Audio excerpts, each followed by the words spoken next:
Good afternoon, and welcome to Benchmarks in the Cellar. And in the cellar, raiding the cellar with me today is Landon. And Landon is from 100 Acre Wines. And I love to think of 100 Acres as a piece of art, but this piece of art that we can consume and enjoy. And the proprietor and winemaker, the everything person behind all of this is Jason Woodridge. And Landon, where are you? I'd love to get this conversation started and bring everyone into the fold and let them know what a fantastic and beautiful project this is and just how special it is. Awesome. Well, thank you so much, Tanya. Great to chat with you and to be raiding cellars and tasting wine and talking all about the good stuff. That's what we're all about. I'm just coming here from my house after 6 weeks on the road of just releasing our new 2018 vintages, which we'll be tasting today. So I've been a busy boy. I've tasted these wines enough times. I think I'm feeling qualified and ready to talk about what's happening in the world of 100 Acre. I love your sort of entree though, like about art, and wine being sort of a living piece of art, and I think Jason, a lot of wineries, when you meet the owners, they're wonderful people and they're very passionate about wine, but they're not the winemaker. There's not a lot of owner winemakers anymore. Those days are sort of behind us now. So of having many of them. So when you meet the owner winemaker, it's like, they're not just have the like pride of ownership of a beautiful property. It's like hours and hundreds of hours in painstaking to sort of make these particular wines taste a particular way. And couldn't be more true with 100 Acre, the way that Jason does the wines and what we do. It's 2018 is a fantastic vintage. And just tasting through actually all the vintages of 100 Acre, I love them all, but 2018 is particularly spectacular. And they are kind of a glimpse into the vineyard and the terroir of the vineyard and just the history of those vineyards and just the fruit that comes from those vineyards. And Jason kind of gives us a bird eye view into what those vineyards are like and just the beauty of each bottling. And they all are themselves. And it's his expression of what the vineyard gives him every year. Absolutely. I kind of say about 100 Acre, there's a lot of things that make us really unique and sort of different than the rest of the valley. The first is the owner winemaker, at our tier, I always like to highlight that. The second is that all of our wines are estate. We grow everything, and we are not just, like picking things or particular vineyards we love. We're stewards of the land. And we've planted most of these vineyards and we've been involved in the process of the planting and the replanting so you're not just getting a wine, you're getting really the personality of the wine of the owner. You're also getting the like purest expression of the land itself. And the wines we're tasting today are also 100% Cabernet. So you're also sort of like an unadulterated expression of Cabernet. When you try cabs, I'm just anywhere, but say Napa Valley, a lot of times the wines are blends. They do have Merlot, Cabernet Franc, Petit Verdot, other things. And so actually the wines are a little different every year, not just because of the vintage, but because of the blend. Well, with 100 Acre, you've got the estate, same fruit, and they're 100% Cabernet. So you're really getting this like laser focused view into what these wines are about, what they taste like. And I think that was always a part of Jason's sort of master plan at 100 Acre to sort of like be like, make Cabernet and be a place that was like exalting the majesty of Cabernet Sauvignon. And I think we're doing it, When I think of our the first wine that we're tasting today, the Kylie Morgan, which it was the first vineyard that was planted, but it's a vineyard that was planted in the 1800s that Jason actually replanted because we lost it due to prohibition. And it's kind of a glimpse into the history of that piece of land, starting from, prehistoric times, if we would, when the land was formed, through tectonic plates and all sorts of things. But what we don't always talk about is wine and how can be one singular grape, which is what you spoke of, but it's really where it comes from, right? The soil content, the aspect, all of that, which Jason has figured out, but he's letting the wines speak for themselves from that particular place at that particular time. Yeah. I think I've had a lot of stories from Jason, when he talks about, the history. He doesn't just talk about the 1800s. He's talking about 10, 15, 20 million years ago. Yeah. And he always likes to say that, Kaylee Morgan and Ark, really more Ark, but Kaylee as well, they were created on a series of very bad days when Mount St. Helena exploded, and people think of explosions like volcanoes go up, like this thing split in half and exploded out the side. So this was like a massive explosion, that created, that diverted the Russian River from Napa to Sonoma. It created the petrified forest.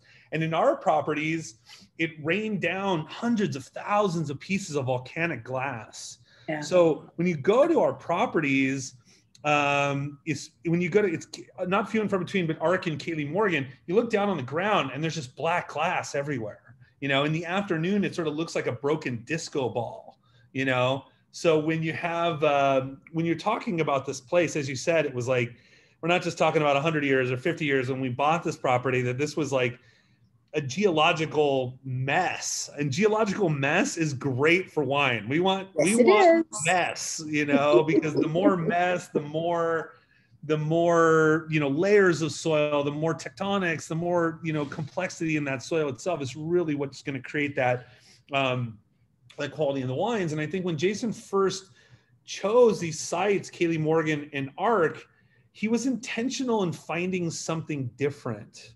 Kaylee Morgan itself, and we might as well kind of grab that glass and kind of see what's happening in this world. I have mine in my hand. There you go. I haven't tasted it yet. I haven't had a drink in almost 5 minutes. It's been terrible.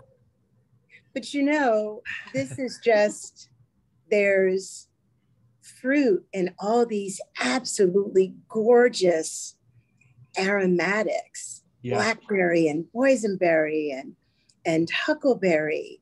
And there are these floral notes as well of violets and roses, and it's stony and it's rocky. And that glass you're speaking of is obsidian stone, which is an absolutely gorgeous stone, but it makes for some pretty delicious wine as well. Yeah, when you talk about Kaylee Morgan, that was the first wine that we made. We bought our first vintage was 2000. I'll tell you a little bit of recent history about the brand, and we'll talk about the wine for a second. Jason wanted to do, as he said, he wanted to make really singular Cabernet. He wanted to do something different than everybody else. And so when he was looking at properties, he was looking for things that were different than everybody else. I mean, look, we can make Tokelon, we can make Pritchard Hill, we can make Dr. Crane. They're amazing vineyards. But a lot of people are making wine in those places. And, he's like, if I want to do my own thing, I got to have my own thing. And so Kaylee Morgan was actually a Sauvignon Blanc vineyard in the 80s and the 90s. It was just an average, in Napa, a lot of people don't realize that they planted Sauvignon Blanc in areas that wasn't good for Cabernet. No one said, wow, this would be great Sauvignon Blanc. They generally said, this is not good for Cab, let's do Sauv Blanc. That was generally what was said. They don't say it in the tech sheets, but they were saying that amongst themselves because they want to grow Cabernet. And, you know, so this vineyard was a clay vineyard. So you don't plant Cabernet in clay, right? Yeah. It holds too much water. They're cooler vineyard, the mineral types, all these sort of different things are not optimal for Cabernet. But Jim Barber, our viticulturalist, in 1994 planted it to Cabernet because as he did some experimentation, he realized two things. First, it's clay, but it's old clay, it's ancient clay. And young clay is like river clay, and it's very red, and it holds water, right? So that's why the drainage it's holding too much moisture and all these different things. But this particular type of clay is called schmectite clay, and it's so old it's breaking down, and it's not red at all. It's like mahogany colored, and it's starting to break down and release all the minerality, and it's creating cracks and fissures for the vine to kind of go down and look for water. And so it's actually acting more like a gravelly type of soil. And, you know, it's like Pomerol, but it's 20 degrees warmer. Yeah. So when Jim told Jason about the site, he was kind of like, hey, I'm going to show you something that's really weird. You know, people think was crazy to plant here. But he goes, if you want to do something innovative, this is the spot. And so Kaylee Morgan is one of probably the only cab vineyards you're going to see in Napa Valley planted in clay. But that clay is what gives that wine the aromatics you're talking about. Like the fruits are for sure, but that purple flower, that lilac, that rose petal, that lavender, you know, in this vintage and in like the best vintages, you get a little like pencil lead, a little graphite-y notes. And that kind of makes you think of Pomerol. You know what I mean? But normally the fruit's not primary. It's kind of more secondary or tertiary. Here it's like, it's got the same configuration of flavors as Pomerol, but the fruit is more first, you know? And I think that's really what makes this vineyard so special and why people are kind of fanatical about it. Because you can't get another one of these. There's not like, oh, we'll go down the road and get another option like this. And I think that's one of the hallmarks. And I think what really put Jason on the map. It's really well integrated, and just the length on my palate, it just keeps going and going and going. I can still taste everything. Yeah. And there are multiples of layers that are there as well. And there's this mystery that surrounds Jason. Where did he come from? How did he come to be? And he just emerged from the forest one day in a loincloth, you know. This fantastic idea of what to do with these vineyard sites that are so very different. And the approach is very innovative as well within the farming practices and just nurturing the land as well. Yeah. We've had some pretty warm days, and these are not warm wines in that aspect. And I think you know what I mean, being so rich and so robust, and just there's that kind of concentration that you get that is thick. These are not those wines. Well, but they're so supple. Yeah, it's like, how do you get a sumo wrestler and a ballerina to have a baby, right? Like, they're both very powerful. Sumo power and ballet power are both very powerful. So much love.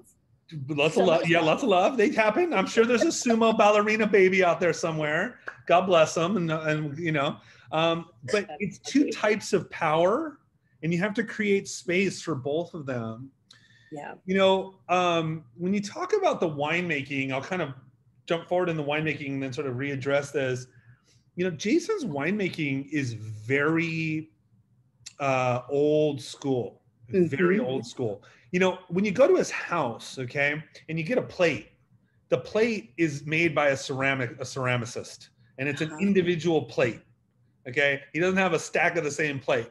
He has different plates from the same artist, but they're very hardy. They're done in a very specific way. You get a knife, and it's hand forged with a hammer to cut your steak, and you can kind of still see the burn marks.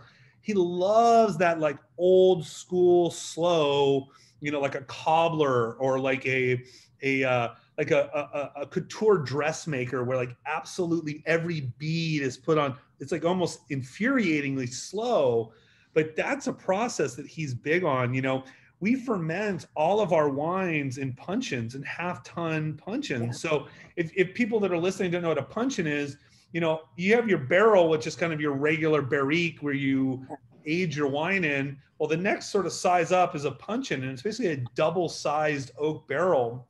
And we actually ferment almost all of our wine in these double-sized oak barrels. To put it in perspective, that's, you know, 1/10, 1/6, 1/3 the size, if not 1/20th the size of different fermentation vessels that other people are using. And it's these very small fermentations, these micro fermentations, where we do all the punch downs by hand and we kind of get our face in there. You know what I mean? We're smelling the ferment. Is it fermenting hot, cold? Is it a hard ferment? Does it feel like it needs nutrient? And so we're treating each one of these, we're making like an individual wine and doing it like 300 times. And it's a lot of work, but that process creates like, every puncheon is totally got its own jam, you know, and that creates a lot of paints on the palate for the winemaker at the end when it's time to do the blend. And that is totally the least, if you want to make money in wine, don't do it that way. That is not the way to go. But if you want to really make wine that has that, as you were saying, that layer upon layer upon layer upon layer upon layer, it's like if you ever had like a cake that was like a 10-layer cake. It's like rich, but textural, and it's got a lot of mouthfeel, but doesn't feel heavy. And that's kind of the idea with these wines, but like 100 of these layers from puncheon to puncheon. And I think that's a hallmark of our wines, is this like insane mid palate and a ton of length, you know? I see it as a painting. And when you start, you have a blank canvas. And that's what each of these bottles are. So when you talk about building layers and taking in the aromas from the pungent, you're building and you're creating, but you're letting the wine speak for itself, and you're giving it what it needs to be able to create that image, create that flavor profile, to create that masterpiece. Yeah. You know, a good allegory to sort of think about winemaking is sort of like chefs, right? Yep. Some chefs are really like manipulating the food. You know what I mean? And that's okay. That's a thing. That's a type of thing, right? It's like molecular, I'm smashing it, shattering it. I'm doing a lot of technique, a lot of these types of things. And there's a lot of winemakers, less in Europe, much more in America, where like the rock star winemaker is a bigger deal, where they're really like extremely hands-on with the wines, and they're kind of like bending it to their will a little bit. And once again, that's not a bad thing all the time, but that's a jam. That's like one kind of music. And then you have like the Italians that have like 5 ingredients and they just try not to touch it too much, you know, and you just kind of like very ingredient driven. And although there's a little bit of winemaking flair in there, Jason's way more on the kind of like letting it do its thing, you know? I mean, so much so, Tonya, Jason doesn't even taste the wines. So once the wines are made, they're put in a barrel. He does not taste them for 24 to 30 months. Never puts a barrel thief in there, doesn't check on them. Now, we check for nutrients and we do some topping, but he's not like every 6 months, like fiddling with it and trying to like mess with it, you know? He treats the wines like the barrels like they're like a souffle. If you look at the souffle before it's ready, it falls, right? So you got to resist your desire to like touch it too much. And in that, you have to have 100% faith that the wine was made rock solid sound, right? From day one. So you can't, there's no like do-overs or oopsie fix-its, you know what I mean? And that's part of that. It's same like a painting, you know, it's like once it's done, like you can't, you know, you're not like retouching, you know, you really kind of like let it set and it's good to go. Kaylee Morgan. Yeah, so Kaylee is definitely she is the ballerina of this party for sure. Like power, like I can't stand on my tippy toes for an hour either, you know what I mean? So like I said, there's a lot of aromatics. This wine is definitely one you're like, keep working the glass. Like in Psalm speak, like sometimes we like drink for one, like Jay James always says, sometimes we drink for fruit, others drink for aroma. And this is definitely kind of like an aromatic wine in that regard, and something I like to kind of like work in. You said I drink this one very slow. Arc, I drink faster. Kaylee, I'm just kind of like keeping whipping it, you know. So well, I'll tell you, I've got Arc in my glass right now, and you know, Arc is another beautiful painting. It's very vivid. It's almost kind of dark, and it's somewhere in between the sun setting, and there are all of these beautiful colors of blue and purple, but these fiery reds and orange, and you're kind of doing like a synesthesia thing. You know what that is? Yes, synesthesia, where like people see color, like numbers or color. I am one of those. Yeah, I haven't been tested for it yet. So well, you got the unofficial seal of synesthesia approval. You're seeing that other dimension. Yeah, the arc is all those things. You know, it's almost like the god of thunder. You know what I mean? It's got a lot of intensity. There's a ferrousness to the wines. There's a rawness, a feralness to the wines. You know, when you talk about the vineyard itself, the name arc comes from the vineyard is a 180-degree arc of the sun. So think of like amphitheater seating. Like normally a vineyard's like this way or like this way. This is like this, like this, like this, like this, like this, like this, like this. 30% slopes, like if you're sitting in an amphitheater. And, you know, almost a perfect half circle.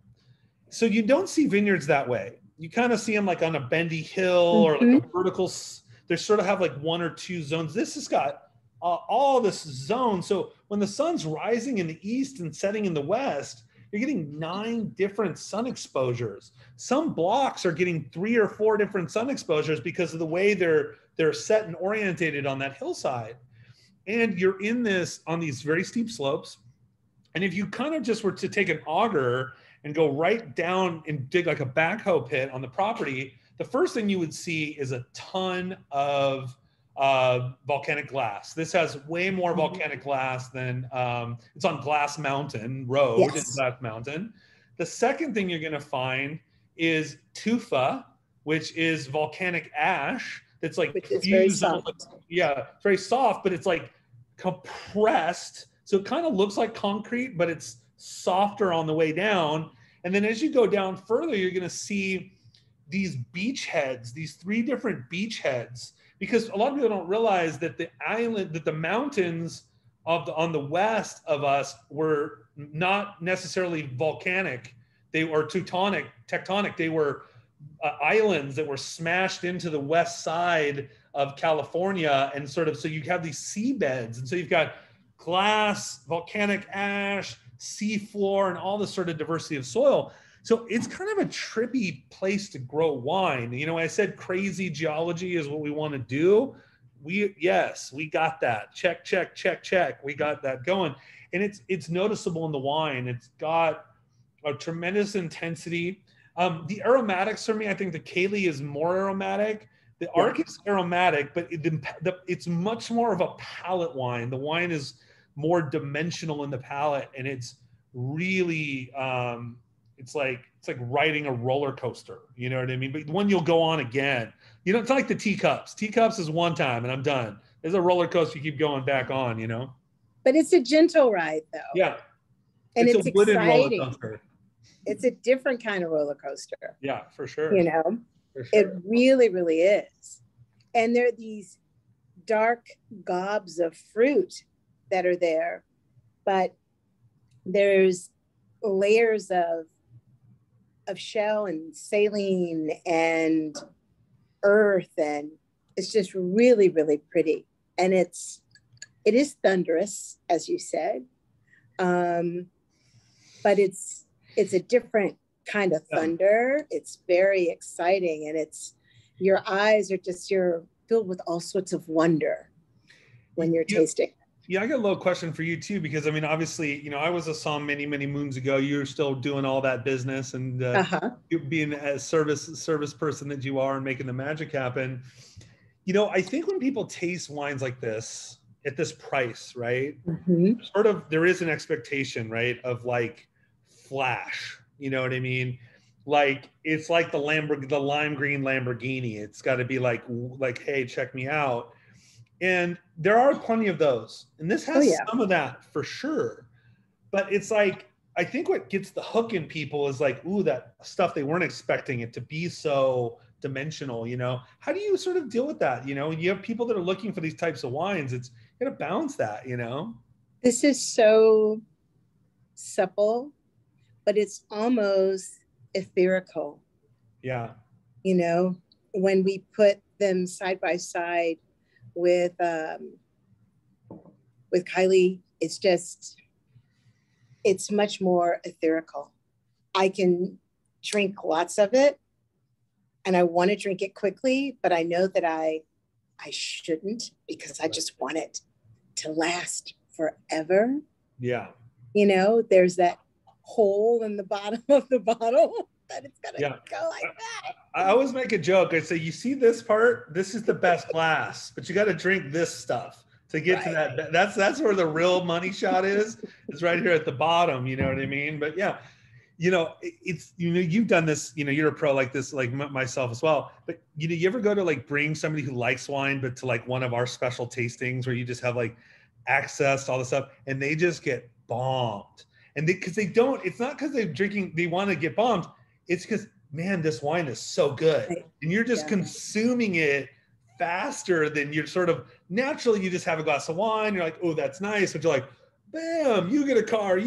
Each wine is like that like Oprah experience of, getting It's that the free car. excitement. Yeah, for It's the sure. excitement. It really, really is. And it's just, they're gorgeous. And I want to bring it back to when you were talking about being a estate singular owner and owner winemaker.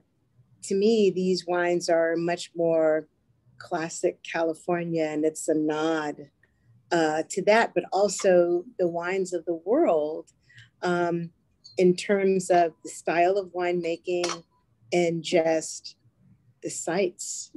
Terroir is singing and coming through strong on these. And I think it's absolutely fantastic that Jason is letting them speak and sing. Yeah, one of his things he says, I spend a lot of time with him because on the sales side and on the road, and we just taste a lot of wine together. And he always says that the most difficult thing in winemaking for him is resisting. Yeah. Like that resistance to do more. You know what I mean? Or to add, like, it's like, don't touch it, this is where it needs to be. Like, there is this sense of like, as a winemaker or a chef, to like, the dish is done, walk away, stop touching it, doesn't need any more. You got to get to a certain point where you feel like the piece is finished, and it's tough to do, is you want to make it better. You have all this, but that resistance is really important. I think it was funny you're saying that the wines are more classic, and I've been selling these wines. I'll be between my 12th year in January. And I think a lot of people have a bit of a misconception about 100 Acre, because in most of the time when I meet us, mostly somms, but also consumers, they are expecting these wines to be just like black, you know what I mean? Just dark black, yeah, and like porty, because these flashy style of wines are so sweet and they have all this new oak and all that sort of like weightiness. And, we don't deliver that to them. We deliver power, but there's some restraint in there. And I think that's always my favorite thing. I mean, I just did I've been selling these wines in New York for a long time, and the New York somm scene is San Francisco. Who's harder? San Francisco. We'll get to San Francisco in a minute. They're harder on the Cali. But New York somms, they taste a lot of wine. Yeah. And when I used to first bring these wines to them, it was a grind, because they just were not, the alcohols were this or the wines are this, and they were just not into it. Now, I just got done doing a series of trade lunches, and they were like, whoa, like these wines are elegant. And I was like, did we change or did you change? You know what I mean? And I think there's probably a little more of them changing and more just like being open what's Yep. up, you know? Yeah. I think it's really important to taste wine with food. Yeah. And even right now, I don't have food in front of me, but whenever I'm tasting wine, even if it's just for pleasure for myself, I am always constantly thinking of what could I eat this with? What should I have this with? What Yeah. would work, you know, with what I have in front of me? And one of the things about all three of these wines is that they are very versatile. Yeah. And people would think, oh, it's Cabernet. I have to have this with Steak. red meat. I Yeah. must have this with steak, Yeah. you know, but you don't have to just have it with steak. Yeah. You could, you know, have it with a pork tenderloin. You could have it with ahi tuna. You Sure. could have it with monkfish. Yeah. You could I'm have a it big with lover. I'm a lobster. big lover. You throw a lobster, you throw a mushroom in there somewhere, and Yep. we're like, that's the like bridge Oh, to yeah. Neverland, you That's know? right. You Yeah. know, I do a lot of we do a lot of business in Asia. You know, we sell upwards of Mhm. 30% of our wines out there, and I'm very blessed to not recently, but I generally get to go out there several times a year and spend time. And you want to have a hard time pairing wine, pair it with Chinese food. I'm thinking drunken noodles right now. Yeah, Hello. exactly right. Or the vinegars, or the black garlics, or all the Yeah. Sichuan and Oh, yeah. salty sour, blah blah blah. Blah, you know, bring Mhm. Cabernet into the show, and like it's tough, you know. Yeah. And I think that cuisine really helped open my mind up about what we can do with these wines.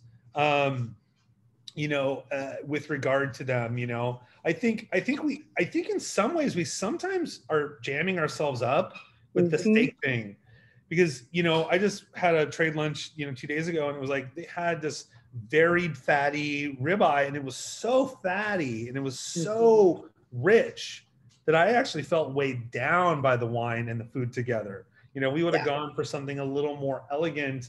Either one of them would have shined more because there wasn't going to be so much, you know, sort of like ugh. You know, I've got a wine dinner I'm doing next month, and the hosts are vegetarian, you know, and we're having like a good Ooh, time. Like, that's gonna be fun. yeah, well, it's Yeah. winter, right? It's fall, winter. So you're Yeah. like working the root veg, working the Mhm. mushrooms, working the salsify, working those types of things, you know, and like working the braising liquids and those types of things. And it's like, sorry, my dog is That's okay. can you get him out of here? Thank you. And you know, grilled and smoked carrots. Yeah, and like, yeah, that whole sweetness of that. Yeah, that's a good point you bring up, Tony, because I think it's super important to like expand your mind, you know, not just with the wine, you know, expand your mind with the wine you're drinking, but expand your mind with the pairings too, you know, and how you're going to do those things, because you're going to have a much more fun. And the exploration, there's no like wrong answer. It's just kind of like, okay, that wasn't perfect, moving on. You know what I mean? Right. Like But exploration. that's how you figure it out. That's how you find out what you love and what actually works together and goes together, because there are certain aspects that you can add and it completely is a game changer. Yeah. Right. For sure, for sure. I'm a fan. I'm Yeah. with you. You and I are on the same ship here. Oh, yeah. Space. We like it. We like it. Oh, yeah. And so with Ark, as you describe the vineyard, I can actually taste that aspect and the way that it moves across the palette. I'm going to go to music now. You're playing a piano. You're going across the piano. Yeah. And that's your palette. Yeah. As well. Yeah. For sure. Yeah. For sure. Yeah. You know, it's there's no question about that. You know, somebody that's on the little chat, it said, oh, they're having the 03 Kaylee Morgan. Yeah, I had that wine. The last time I had that wine, and I was in Tokyo right before COVID. It was like October, November. And, you know, we ordered that bottle off the list, and I hadn't had it in quite some time. And the wine was like very dark. Like the wine was showing a lot of youth, you know. And this David Parker says the mouth is this floral espresso notes, rich fruit, elegant, balanced, Pomerol like.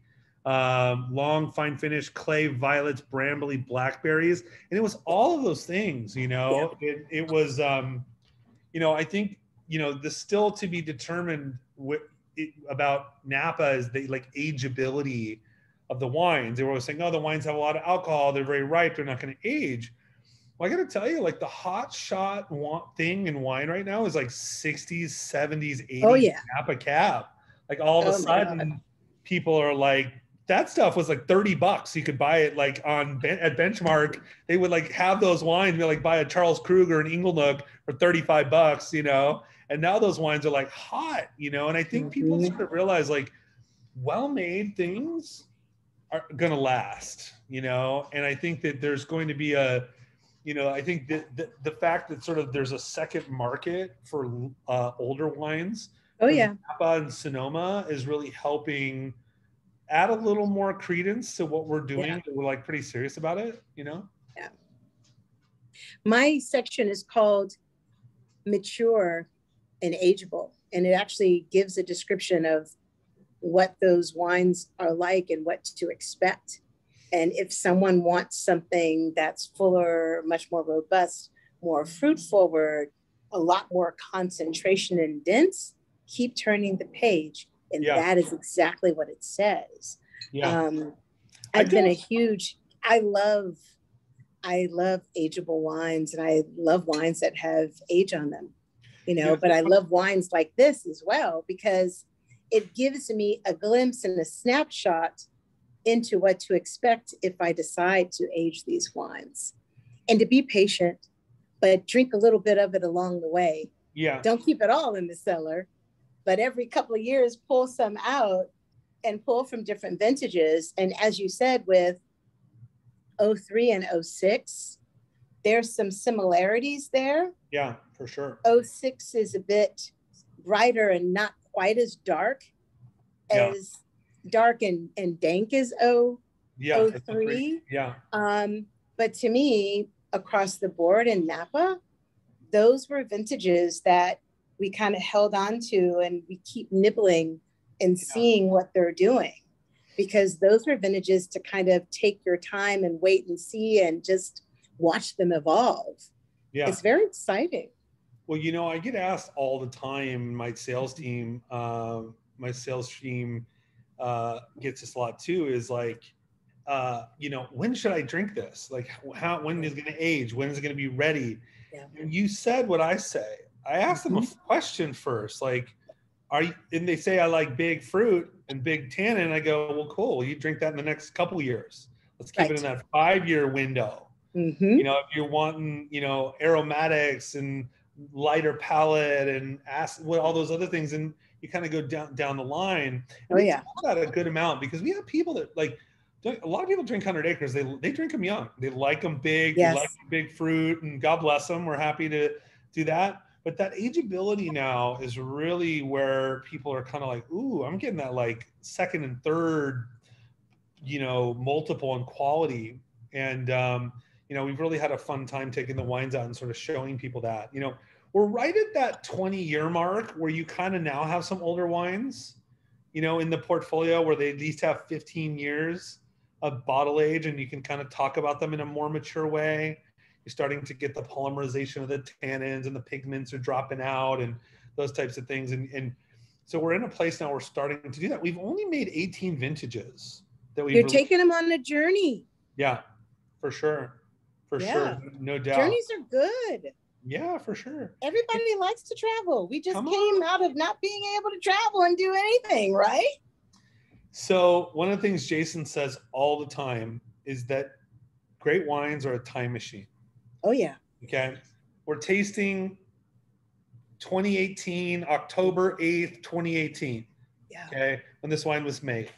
We're getting to go to that moment. Okay. Yeah. That spot in time. We're in a moment right now where the wine is not going to taste like this ever again, right now.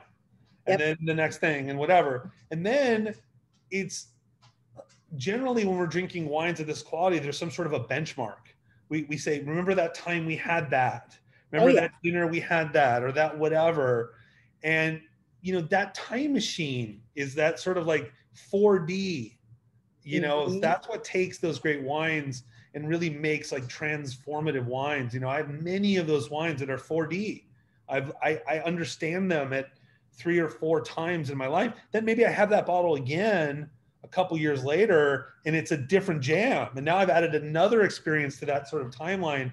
And I think that's the sort of like extra part that people don't quite understand about like really wines at this level, you know? It's all about adding the layers. And when you say, 4D, when you add that other layer, you're then in 5D. Yeah. And you've created these memories for yourself. And you remember the wine, and your taste buds, your sensory memory remembers all of that as well. And then where you're at that moment, having it again Yeah. adds to that. It's pretty fascinating stuff. I mean, I think that's the bug, right? Like that's the thing Uh-huh. that gets you Oh, the yeah. bug, right? That Hooks gets you you. like the difference between like liking wine and Oh, like yeah. being like nerded out about it. Like my Mhm. fiance likes wine. She does it and she hears me talk and she's like, what is going on over there? You know, and I'm like, I'm in the zone, I'm in the time machine, I'm going there. I'm in a lot of places and a lot of spaces, you know. And that sense memory thing is like what it's all about, you know. And I think you start to catalog those things, especially after a long period of drinking wine, that catalog is really deep, you know.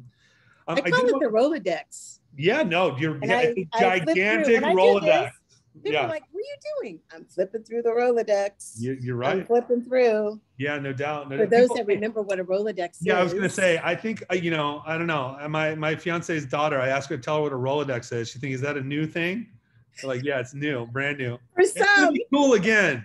You're gonna have like an old, like people have like typewriters now and they're cool, like a Rolodex, and you're like, ooh, this old like piece of equipment, that ancient equipment. You put it next to the 8-track, you know what I mean? So but I do want to, I know we have another wine to taste too, but I Yeah. wanted to bring up one of our other vineyards that we're not trying, just because it's going to help bridge the gap here on the Wraith. So we tried Kaylee Morgan. That was our first vineyard, first vintage 2000. The Ark was our second vineyard, planted in 2000, first vintage 2005. And then a very special property was we purchased in 2008 that we call Few and Far Between. Yes. Most people would know it as the upper slope of the Islay Vineyard from Arajo. So that vineyard, you know, Islay is definitely a Grand Cru of Napa, right? They've been banging out amazing wine for a very, very good time. Now we're up in Calistoga now. So we're like 15, 20 minutes up the road, different soils, different sun, different aspects. And that property was owned by 3 different doctors. And so this property was owned by a family and it was the upslope. So it was the best. I mean, Bart Arajo would probably tell us this now because he sold it's the best piece. So it's a 4.8 acre site. And Jason bought that property in 2008 and he renamed it Few and Far Between. And, you know, he paid a crazy number for it. And he was asked, you know, like, why'd you pay so much for this? And he goes, well, what's the price of Romani Conti? What's the price of Sori Tilden? What's the price of Hermitage, you know, Chave Hermitage the Hills? There's no price. There's no price, you know, that, you know, because you're buying an opportunity for perfection. And so that vineyard is more north now. It's a western facing slope. It's more of a rocky, gravelly type of a soil. But in Calistoga, you know, Calistoga's warmer than the southern part of the rest of Napa. And it's warmer for several reasons. But the big reason for Calistoga, for Few and Far Between, is that it's at a point where the Mayakama Mountain dip and then go back up. And it allows the Chalk Hill Gap, right, to kind of come through there. And so you get an extra hour and a half of sun because it's not blocked by the mountain. And so this vineyard gets this like really long sun exposure and then a really beautiful like blast of cold maritime air to kind of drop it down. So you're getting this like, it's like a long brazing, you know, like a slow and low kind of a brazing effect. And it's why Bart's site and also ours, or formerly Bart Rajo site and ours, why it's the jam, because it's just got beautiful, great aspects, great soils, but this little bit of longer runway to be able to kind of, cook it down just a little. Like, no braises are worse after another hour. They just kind of get more complex and more development of flavor. And I think that vineyard has really done that. And so that's led us to now the last wine that we're tasting. I want to stay there for just one second. Yeah, let's stay there. I want to stay there for just 1 second. I love that vineyard. Yeah. And as you were talking about the vineyard and the aspect and what happens in that vineyard, it's just, I got goosebumps, because it's warm, they're in the sun, they're getting all the sunshine, and then they're plunging into the water. Yeah. Which is cool and cold and refreshing, but it still feels that heat and that warmth. Yeah. And yeah, it's that diurnal swing, that absolutely swing between day and night. There's a lot of the great properties for big reds have that like rocking big diurnal swing. So whether it's a property like this, or you go up to like in Argentina and Luján de Cuyo in the Andes and high deserts, you get these like super ripping hot, and then it just drops 50, 60 degrees at night. And you get that just like beautiful preservation of acid, And, we talk about terroir. I think terroir, people really like focus on soil. Yeah. You know what I mean? And it's like, it's more than soil. Yeah, that's one aspect of it, and it's like that cooling and heating portion of it. I don't think that people really realize how impactful that is. In the in the end materials, so I can taste that wine right now. Yeah, I can, because it's in between, Kylie and Arc, the flavor profile. It's like dead in the center. It's exactly right. Yeah. It's all these layers, and just one of my favorite.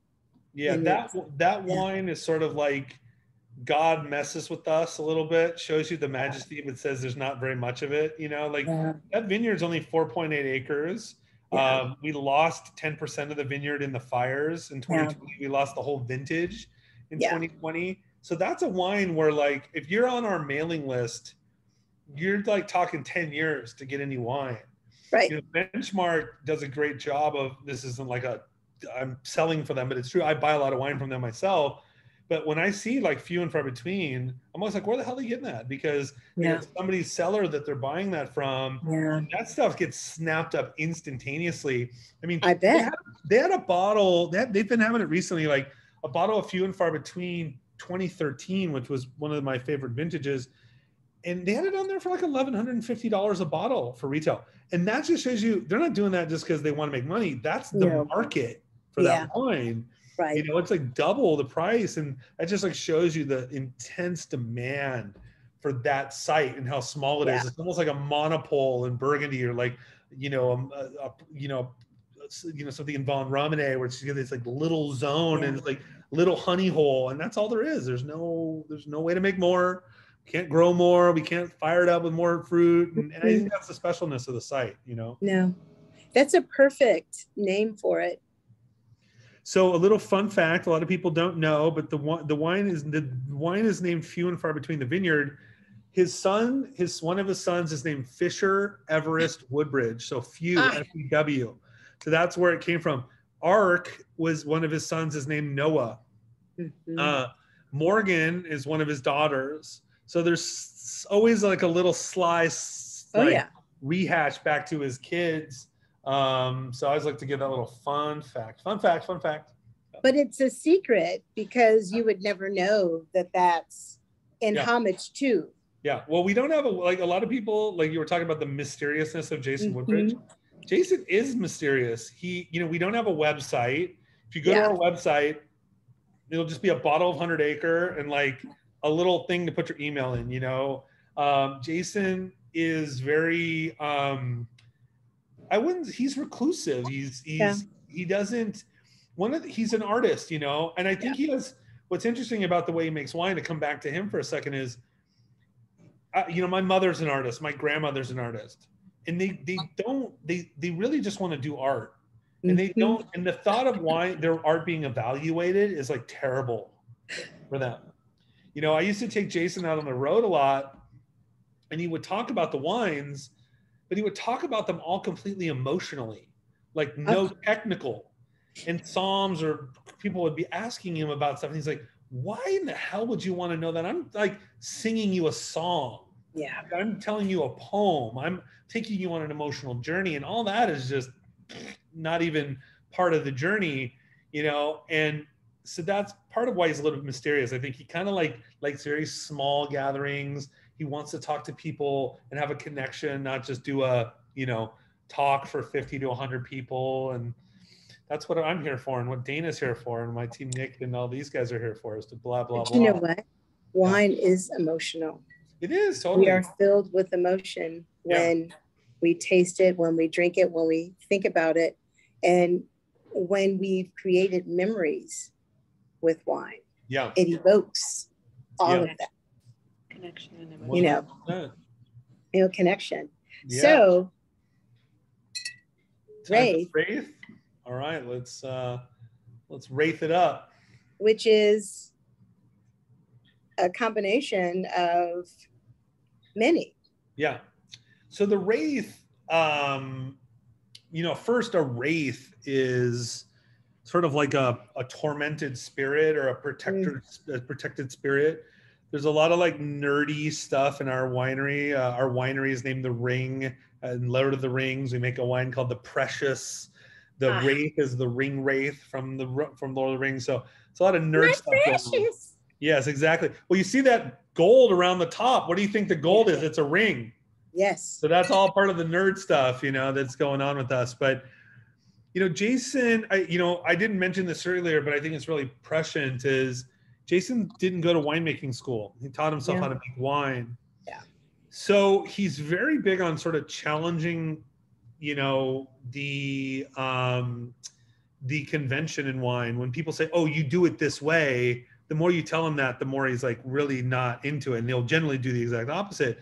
So the wraith is basically an expression of all three vineyards at one time. Okay. Now, if you were to go to Burgundy and you took Montrachet, a couple barrels of Montrachet, a barrel of Petard, a barrel of Chevalier, and blended it together, they would lynch you in the street, right? Because you've all of a sudden made a Bourgogne Blanc, and you've taken the value down, and you've adulterated the vineyard, and blah, blah. But the same thing happens in Napa.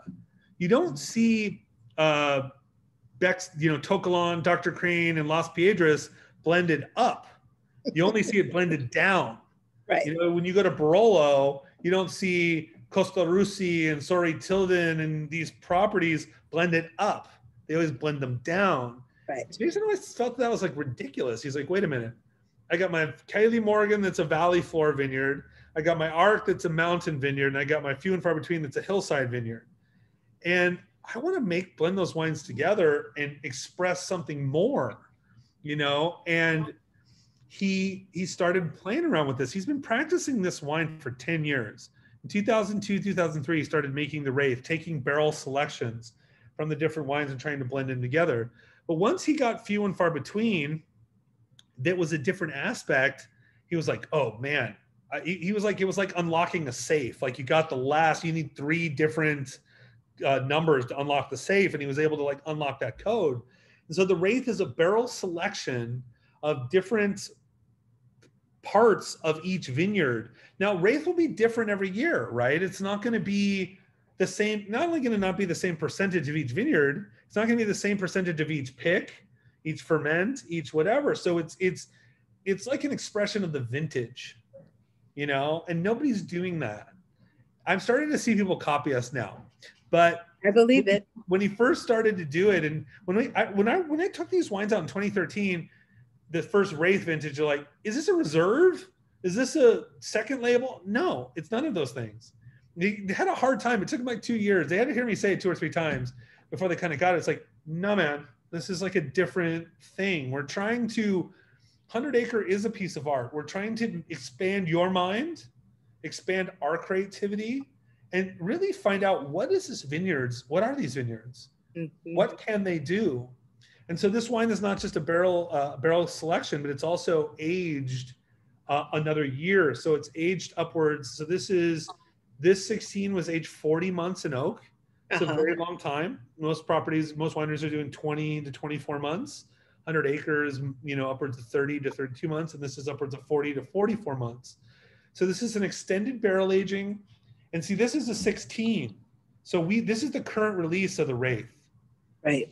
So we're like aging it longer for you, and we're braising it longer. We're giving you extra time in the Dutch oven to develop those flavors, to develop those aromatics, and all that like sexy mid palate stuff we were talking about before. This has got that like all over the place. Like it's like all of that cranked up to a much larger place and space, and it's special. It's a special wine because it's a unique idea, And I'll tell you, from tasting through and just talking about each vineyard site and the aspects of the vineyard, this has more of the aspect and flavor profile of Islay. Yeah. Yeah. Yeah. It's like cooking too, But who knows? Because it's a secret. But this is me tasting. And I have no idea. I have no idea. And from the Rolodex. Yeah, I have no idea either. It's not like I laugh. I go, I've been with the company 12 years and I still don't know anything about these wines. But there's a very it's gorgeous. Well, like one year, Jason was like, this was somewhat recently. He was saying to my team, like, hey, you'll come out for the harvest and we'll show you what we do. And everyone's like looking at us on my team, like, hey, is this really gonna happen? I'm like, I have no idea. I don't know. Maybe. I'm not sure. Maybe we'll get there and I'll be like, nah, man, this is like the secret sauce is being made. You don't see where the Colonel's recipe. That's right. You get to eat the chicken, but you don't get to see the spice blend that made the magic. And so, that's a funny part about him. Like when people ask him, well, tell me this, tell me that, he always goes, that's a wonderful question. Yeah. And then he moves on, that's his like normal jam, but this Wraith, what I love about it, for me as someone who gets to taste these wines on a somewhat regular basis, it's different for me every time too. The vintage is different. It's like Arc is Arc-like. Kaylee is always going to be Kaylee-like, and Few is going to be Few-like. But this is always like a Christmas when the new vintage comes out, because I don't know. Like, they've all been very different. The 13, 14, 15, 16, and the 17 when I just tried, they're different, Who doesn't like presents? Come on. And opening up a present and a gift and taking the bow and the ribbon off and ripping open. We need that kind of drama and majesty in our lives, and that's what we're providing, all that stuff. So yeah, I mean, I think when you talk about our wines, you're talking about sort of the Jason's innovation, his desire to push the envelope, to ask why not, and experiment at a very high level with his grapes and his money. The second thing is like expressing terroir in the vineyards more complex, in a more comprehensive way. Not just block by block, but pick by pick, and individual fermentations. And then because everything's done by hand. Yeah, everything's done by hand. All the punch-ins all the ferments are done half ton. All the punch downs are done by hand. I mean, I've sometimes feel when people come to our winery, I kind of, it's a beautiful space. It's a cave underneath the Arc Vineyard. But I also always kind of tell them, like, it ain't that cool looking on the inside. It's very lo-fi. There's not like gravity flow and smoke machines and LED lighting. There's none of that. It's like barrel, punch in, basket press. And that's kind of, and that's it, It's the workspace. Yeah. It's the artist's workspace. It's the studio, so to speak. Yeah, it's like I need the paints, I need a canvas, and I need a little palette. That's it. And sometimes the more crap we add, the more tools, Yeah. the less, the more we rely on the tools and not the technique or not the actual grapes themselves, you know? So, but yeah, that's what's happening in the world. We have new things happening too. Ooh, what you got new them? going on? Tell us. Well, you know, in the sort of tradition of Jason Woodbridge, like, you know, he wants to be very visceral in connecting with whatever he does. He's not interested in marketing or in, you know, buying fruit or doing those things. Those are all wonderful things. It's just not what he's about. And so we have a new project coming out called Fortunate Son. That name, some of our like hardcore fans may have heard that before because we made a wine called Fortunate Son many years ago, and it was sort of just like a little side project that Jason used to do. But with Fortunate Son today, Jason wanted to do some new projects, some Cabernet projects and red projects. And so when he was deciding, you know, he goes and looks at like all kinds of vineyards. And, you know, what a lot of people don't realize is Kaylee Morgan wasn't a famous vineyard. It's now famous now. Ark wasn't a famous vineyard. It's famous now. Few Fortune was famous. But what Jason really is interested in is like developing vineyards and like getting them, taking them to a new place. And so what he started to do was he started talking to like OG farmers, like third generation farming families in Napa. And there's a lot of them, but they can't afford to farm at 50 to 60,000 a ton. They can't afford to barrel the wines down and do the thing, but the wine, the fruit's amazing. So he said, he went to these farmers and said, I will pay you. You'll give you a lease for 20 years. You don't get paid by the ton. I just do all the work. You just get paid a rent every month on the vineyard. You get paid if there's a fire, a hailstorm, if I get 10 tons or 1 ton, and I will take these wines to another level. And so the Fortunate Son is really, it's not just Fortunate Son, it's also Fortunate Sons and Daughters. These are the sort of the heritage growers in the Valley. And he went to these sites and he's working with these farmers and he's going to make wines from these different sites. So we're going to have one wine that's sort of like a blend of the sites called the Dreamer.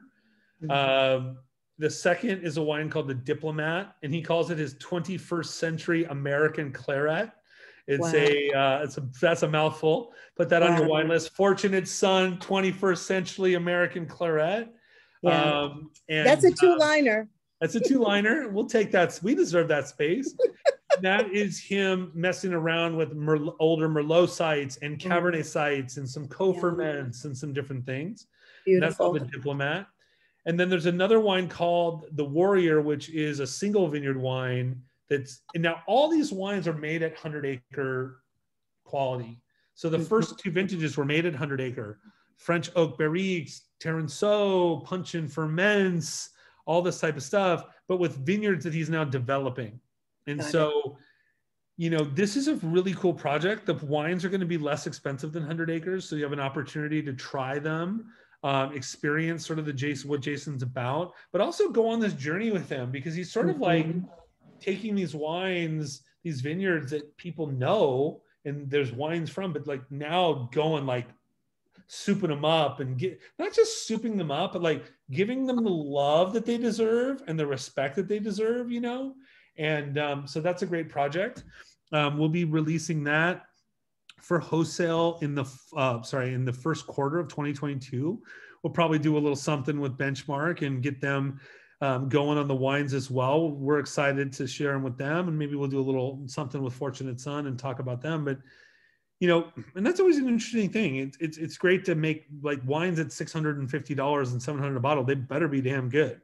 That we know. But well, they're gorgeous. Thank you. And as we make wines, in at different price points. 2 other little nuggets. We have a Pinot project coming out as well from Sonoma Coast. Will be called Summer Dreams. That'll be out next year, and that'll be more to talk about later on that one. But that's a very small project.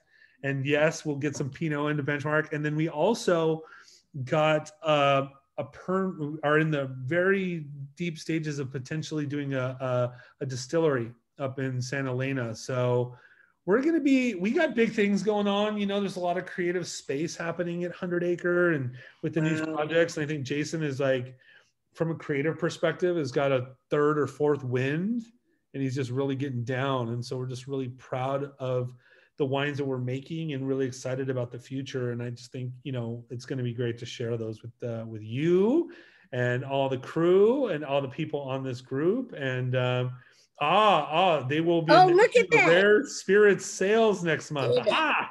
Aha. Well, it's Spoiler. it's almost like we planned it to work with our people. We have a very strict rule. We don't work with people we don't love. We only work with people we love. So that's why we're here with you today. And you know, I'm super honored to be here, you know. Yes, we love you. We do. Yes, we love you, as it's saying on there. So that is absolutely amazing. And it's art, and it's the experimental stage, but it's not a stage. It's just morphing and growing, and it's a part of the process. Yeah. Right? Yeah. As an artist. And super exciting. I can't wait to taste everything. Come on, we're gonna have another Christmas. We'll we'll have a Christmas in January for sure. There was a question. Can I answer a question? Somebody. Yeah. David said, "Do you love us?" David, I don't know you, but I love you deeply. I have a deep emotional connection with you. I have a deep digital chat box connection with you, and we love you. So that's number one. You know, he asked, how's the philosophy evolved? You know, I asked that to Jason a little bit ago, you know, and David Parker's. Yeah. Aha, David. Yeah. Well, I definitely love you, David. Then it's all good, my brother.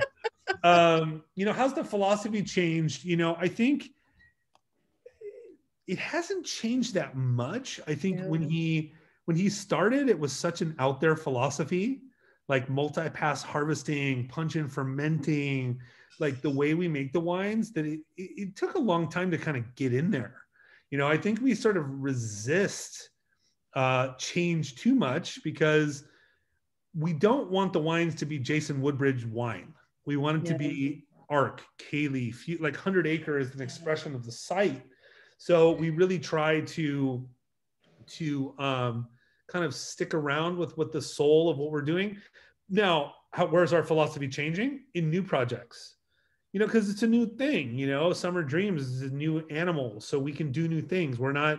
We can do cool climate Pinot Noir. I mean, what do you do when you're a Napa Cab producer and then you make cool climate Pinot, or you do, you know, distilled spirits that are done in a really unique way. So I think the philosophy changes as we add new projects, and then those have a mission statement. They have an understanding of what we want, you know, and so then we express them there, and then those become the identity of those wines, those sites, you know, those wineries, you know. Yes, we will create new labels. So all the wines, Fortunate Son has its own label. Summer Dreams has its new label. The spirits brands. I mean, we definitely are not going to be sleeping right now. 100 Acre and the 100 Acre Wine Group and Jason Woodbridge we've got a lot of projects coming down the pipe, but our projects take a long time. We're not a marketing company. No. So our things take 3, 4, 5, 6 years to develop. I mean, the Arc took 7 years to develop before the first wine was made. And that's part of what makes it so badass, is the patience. You know, we're taking our time because we want these things to be eternal.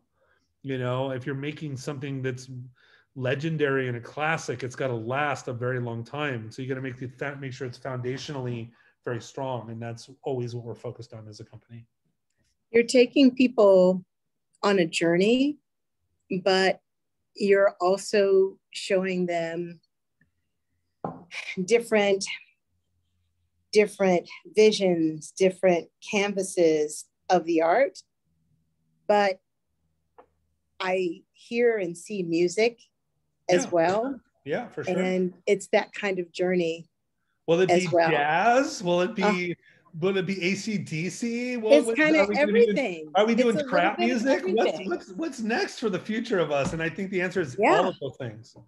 You know, there's nothing that we're not interested in doing. No. Except canned Moscato or low alcohol wine. No. We're not in that zone here. So yeah, a symphony. I love that, David.